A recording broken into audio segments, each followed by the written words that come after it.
실기시험을 대비해 꼭 기억해야 하는 부분만을 모아놓았습니다. 직업상담사 2급 초단기 합격비법 2차 실기대비 이론과 문제집의 내용을 바탕으로 제작된 강의입니다. 고정 댓글에 질의응답을 위한 카페 링크와 교재 구매 링크를 넣어드렸습니다. 불안의 세 가지 유형을 쓰고 설명하는 문제입니다. 정신분석 상담이라는 말이 들어가기도 하고요. 안 들어가기도 해요. 어느 경우든 불안의 세 가지 유형을 쓰고 설명하는 부분인데 원래는 프로이트 심리학에서부터 출발하는 내용이에요. 근데 굳이 이거 한 문제 풀자고 그렇게까지 어렵게 공부하실 필요 없고요. 프로이트는요. 나라는 존재에는 자아라는 존재가 있고요. 그 본능에 해당하는 부분이 있고요. 어떤 윤리관이나 도덕심에 해당하는 부분이 있다고 봐요. 나라는 존재라는 부분이 자아라고 이름을 붙였고요. 본능에 해당하는 부분, 이거 원초와 혹은 이드라고 이름을 붙였어요. 그리고 도덕심이나 윤리관에 해당하는 거 초자 혹은 뭐 슈퍼 에고라고 이름을 붙였어요. 굳이 영어 이름까지 기억하실 필요는 없습니다. 아무튼 자아와 원초와 혹은 본능 혹은 초자가 존재한다 라는 것만 아시면 되고요. 불안의 세 가지 유형, 현신도입니다. 현실적 불안, 신경증적 불안, 도덕적 불안이요. 현실적 불안은 현실적으로 실제 존재하는 불안이에요. 주변 환경 내에서 존재하는 위험에 대해서 실제적으로 불안을 느끼는 것, 현실적 불안이고요. 신경증적 불안은 본능과 자아와의 관계입니다. 예를 들어서 나는 자아는 다이어트를 하고 싶은데 본능은 막 먹고 싶은 거죠. 이런 종류의 불안이 바로 신경증적 불안이고요. 결국 본능, 원초아와 자아와의 갈등에서 비롯하는 불안, 신경증적 불안입니다. 도덕적 불안은 자아와 초자 간의 갈등에서 비롯하는 불안이에요. 즉 양심에서 발생하는 불안이고 두려움, 수치심, 죄의식 같은 게 있습니다. 참고로 제 책을 공부하시는 분들은 제 책에 이 부분이 지금 오타가 나 있어요. 도덕적 불안이 자아와 초자 간의 갈등인데 본능과 초자 간의 갈등이라고 제가 오타가 되어 있습니다. 그 부분 조금 유의해서 한 점 봐주세요. A형, B형 두 가지 유형의 직무능력 검사가 있고요. 각 직무능력 검사에 대한 평균과 표준편차가 제공됩니다. 평균과 표준편차가 제공되고요. 각 유형별로 측정 점수가 제공됩니다. 즉 평균, 표준편차 측정 점수를 가지고 두 가지 유형 검사의 지점수를 구하는 거예요. 지점수 구하는 방법은 측정값, 즉 원점수에서 평균값을 빼서요. 그걸 표준편차로 나눠주면 돼요. A 유형 시험의 경우에 115에서 평균값 100을 빼고요. 표준편차값 7을 나누어 주면 2.14를 구할 수 있고요. B 유형 시험 검사 마찬가지입니다. 측정값 혹은 원점수 124에서 평균값 100을 빼고요. 표준편차값 15로 나눠주면 1.6을 얻을 수 있습니다. 이 2.14 혹은 1.6의 의미입니다. A 유형 지점수가 2.14고요. 2.14고 B 유형 점수가 1.6이니까 2.14가 지점수가 더 높으니까 2.14에 해당하는 직무 능력이 더 높다고 판정할 수 있습니다. 교류 분석 상담에서 얘기하는 역동적 자아 상태 세 가지를 쓰는 문제입니다. 내 속에 있는 세 가지 다른 특성의 나를 쓰라는 뜻이에요.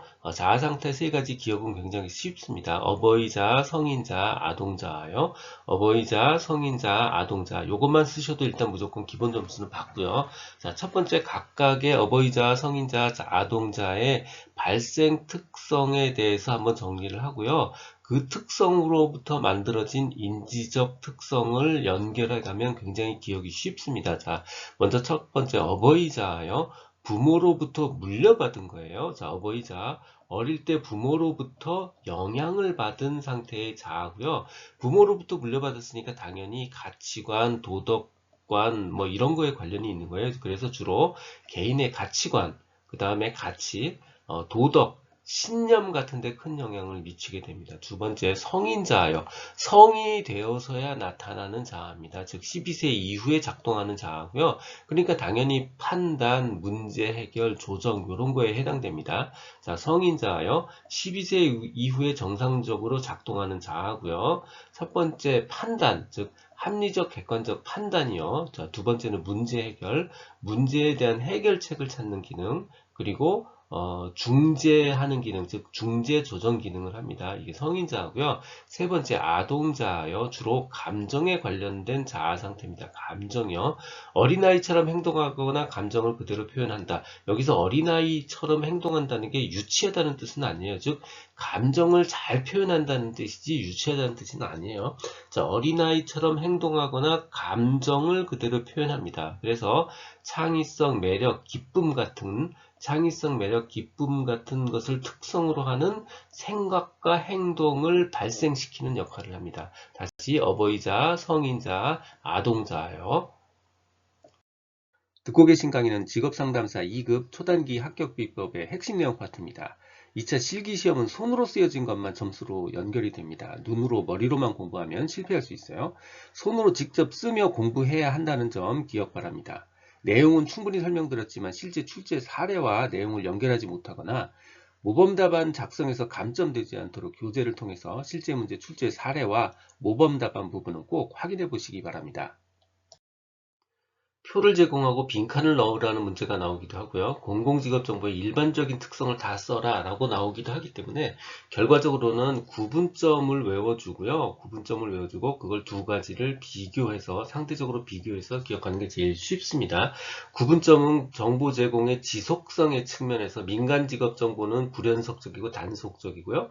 단절적이고요. 공공은 다 반대적이죠. 주기적이고 지속적이요. 직업을 어떻게 분류할 것인가의 관점에서 직업의 분류 및 구분의 관점에서 민간 직업 정보는 필요에 의해서 자의적으로 구분하고 당연히 공공은 반대죠. 필요가 아니고 객관적 기준에 의해서 구분을 합니다.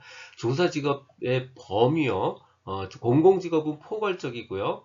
민간 직업 정보는 제한적이고 목적에 의해서 제한적으로 구분을 합니다. 다른 정보와의 관계는요. 공공직업정보는 다른 정보에 미치는 영향이 크고 관련성이 높고요. 민간직업정보는 그런 거 신경 안 쓰고 다른 직업정보 신경 안 쓰고 필요한 부분만 합니다. 즉 다른 정보와의 관련성이 낮습니다. 비용, 민간은 당연히 유료고요. 공공은 무료입니다. 의사교류 분석 상담의 제한점이라고 물어보기도 하고요. 단점 세 가지를 적어라 라고 물어보기도 합니다. 같은 문제입니다. 자, 세 가지 정도 단점 혹은 제한점을 적어주시면 되는데요. 첫 번째, 이게 인지적 상담이에요. 그래서 인지 수준이 낮은 사람한테 부적합합니다. 인지 수준 낮은 사람한테 부적합하고요. 두 번째는 개념 자체가 추상적입니다. 점수화시키기가 어려워요. 추상적이어서 실제 적용이 쉽지 않고요. 추상적이라는 데서부터 출발하면 타당성 검증 및 과학적 입증이 부족하죠. 다시 정리하면 인지 수준이 낮은 사람한테 안 맞고요. 두 번째는 추상적이어서 실제 적용이 쉽지 않고요. 마지막으로 타당성 검증 및 과학적 입증이 부족합니다. 속도검사, 역량검사 파트입니다. 속도검사, 역량검사에 관련해서는 두 가지 종류의 문제가 출제 이력이 있습니다. 첫 번째는 심리검사의 실시 방식에 따라서 종류가 어떻게 되느냐를 물어보는 문제가 한 가지 있고요. 또 한 가지는 그 중에 하나인 속도검사, 역량검사의 개념, 그리고 예를 묻는 문제가 있습니다. 첫 번째, 실시 방식에 따른 종류 세 가지요. 실시 시간을 가지고 시간을 제한해서 속도를 검사하는 속도검사, 그리고 시간을 충분히 줘서 궁극적 해결 능력을 검사하는 역량검사, 속도검사, 역량검사가 있고요. 수검자의 수에 따라서 혼자 개인적으로 보는 개인검사가 있고요. 집단으로 보는 집단검사가 있습니다. 그리고 검사 도구에 따라서 종이를 가지고 하는 지필검사, 그리고 운전 실기시험처럼 실제 수행을 하면서 하는 수행검사가 있습니다. 시간을 기준으로 수검자의 수에 따라서 검사의 도구에 따라서 속도검사, 역량검사, 개인검사, 집단검사, 지필검사, 수행검사로 나누어질 수 있습니다. 실시 시간을 기준으로 분류한 속도검사, 역량검사의 개념과 예를 묻는 문제입니다. 속도검사는 시간을 제한하고 시험을 보고요. 역량검사는 충분한 시간을 제공하고 시험을 봅니다. 시간을 제한하는 이유는 숙련도, 즉 속도를 측정하기 위함이고요. 역량검사에서 시간을 충분히 제공하는 이유는 궁극적 해결 능력을 측정하기 위함이에요. 이 말을 그냥 엮어서 쓰시면 됩니다. 속도검사요. 시간에 제한을 두는 검사고요. 문제 해결 시설보다는 숙련도를 측정합니다. 예를 들어서 지능검사 같은 것들이 50분에 100문제씩 이렇게 제공하는 문제들이 있어요. 이게 바로 대표적인 속도검사입니다. 웩슬러의 지능검사 같은 거요. 역량검사, 이거는 궁극적 해결 능력을 측정하는 거죠. 당연히 그러니까 시간에 제한을 두지 않거나 혹시 있다 하더라도 충분한 시간을 제공하는 검사입니다. 숙련도가 아니고 궁극적 해결 능력을 측정합니다. 예를 들어서 수학 경시대회 문제 같은 것들이 가장 대표적인 역량검사의 한 예라고 볼 수 있습니다. 지금까지 라디캠지기 꾸벅이 박종규입니다. 지금 화면 좌측 상단의 재생 목록을 누르면 필요한 부분을 선택해서 들을 수 있습니다. 도움이 되셨다면 좋아요, 구독 부탁합니다. 감사합니다.